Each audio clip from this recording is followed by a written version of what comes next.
ingqondo yakhe emhlabeni. Ngisakhula bengazi ukuthi ingane yomphakathi. Bengithi bengithi into wrong emgaqweni umama wamakhelwane akwazi ukukushaya just because you understand ukuthi uyivikele, uyiprotect. Now, mangasebuya understand ukuthi umuntu osifazana uyiprotector izwe liyolunga.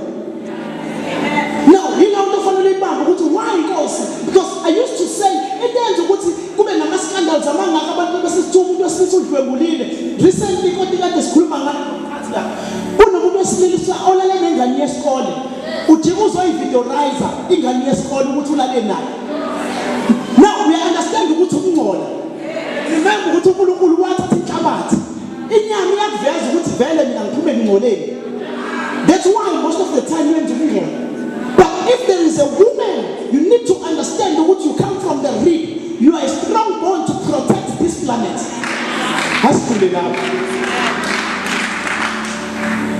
For you to understand what kind of a woman are you? Umuntu osifazana onjani? Nanti into efanele uyibambe. Ngifuna ukubuza umbuzo wodwa namhlanje ukuthi usawoti noma ushukela. Last week, when in a trip, ngiya Eastern Cape, usisi wami engihlala naye omncane uthi no my brother ayiseke igrosa la ekhaya. Ngicela ukuthi before uhamba usithengele igrosa. Ngithi cela ungibhalele ilist. Ayibhala ilist, abhala usawoti, abhala ushukela. Now, ngikuthenge konke lokho. Mase ngiyahamba ngoMonday. Ngithe mangibuya ngoThursday, ngahlangana nephepha lashukela ndize eminyango kodwa ngothenge ngoMonday. Ngayibuza umbuzo ukuthi why? Kwenziwa yini? Athi siswami no man. Angithi ingane yami le encane iyona kade ibhizi utshontsha ushukela utshontshele ekhabetheni. Nami bengingabona ukuthi ushukela sewuphelile sengibona ngephepha. Nansi ke imfihlo. Ushukela mnandi kodwa uyashesha ukuphela. Futhi ushukela mnandi kodwa mawudlile ubolisa amazinyo. Bangaka abantu besifazana abagabe ngokuthi bahle kodwa izwe liyabola ngabo.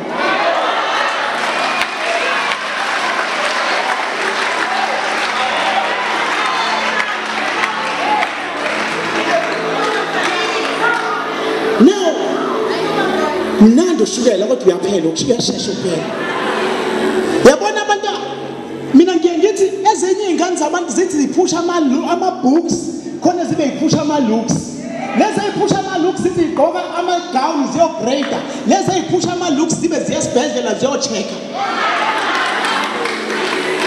Ukuthi umuhle ungakumistake ungalenza iphutha ubuhle uzokwenza ukuthi usheshe ukuphela.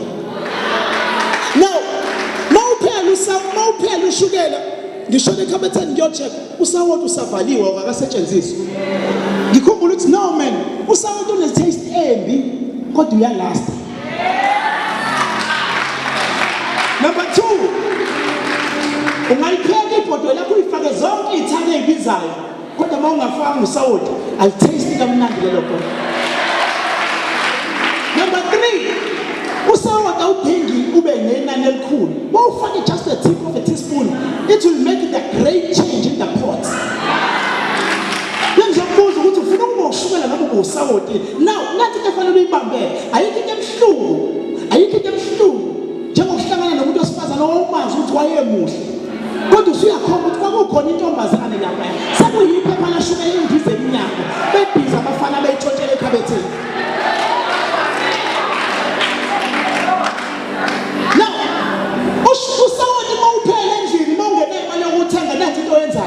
Uyahamba uye kamakhelwane ufika uthi qoqo bengisazocela ningiphe usawoti. Bapha abantu besifazana abazothi noma ngathiwa ngitaste kamnandi kubantu besilisa kodwa mina ngizohlala ngigcine ngilinde umuntu ozoza azongicela.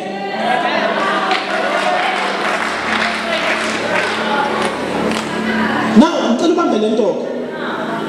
ubambe lento le mase ngihlala phansi. Umuntu osifazana ngimfanisa noKhozi. Ukhozi mandiza ngizela phezulu every time. Ukhozi mandiza beyond the clouds. Akekho nomuntu ongalikhomba ukhozi mandiza ukuthi luphi kodwa ukhozi likhona. Ukhozi ayindizi namajuba. Ukhozi ayindizi nezipere. Futhi ukhozi aliphatheki kabi ukuthi ndiza kwi-level yalo lodwa.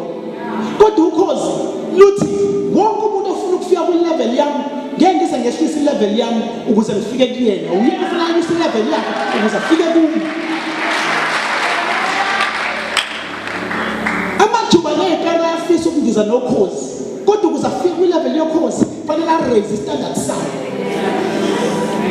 Why wena uzokwehlisa ivalue yakho, uzokwehlisa ilevel yakho just because ufuna ukushayela ihlombe wonke umfana emgaqweni? Mina bengizofuna umuntu osifazana ozoyi-understand ukuthi mina I fly beyond the limits. I fly behind the clouds. Umuntu ozongena empilweni yami, umuntu ozonyusa ilevel yakhe, umuntu ozo-reach standard sami, umuntu ozonyusa ilevel yakhe, umuntu ozokufukuzela ukuthi abe sempilweni yami. Sengangamele bathi uyayitshela just because bona bafisa ukwehlisa ilevel yakho ukuze ufike kwilevel yakho. Right, shayela phezulu bathi uyayitshela, but ozongena empilweni yakho ozonyusa ilevel yakhe. Hayi into ebuhlungu nje ukubona umuntu osifazana ukuthi une future lo kodwa hayi understand uhambe inyanga noma ikephi.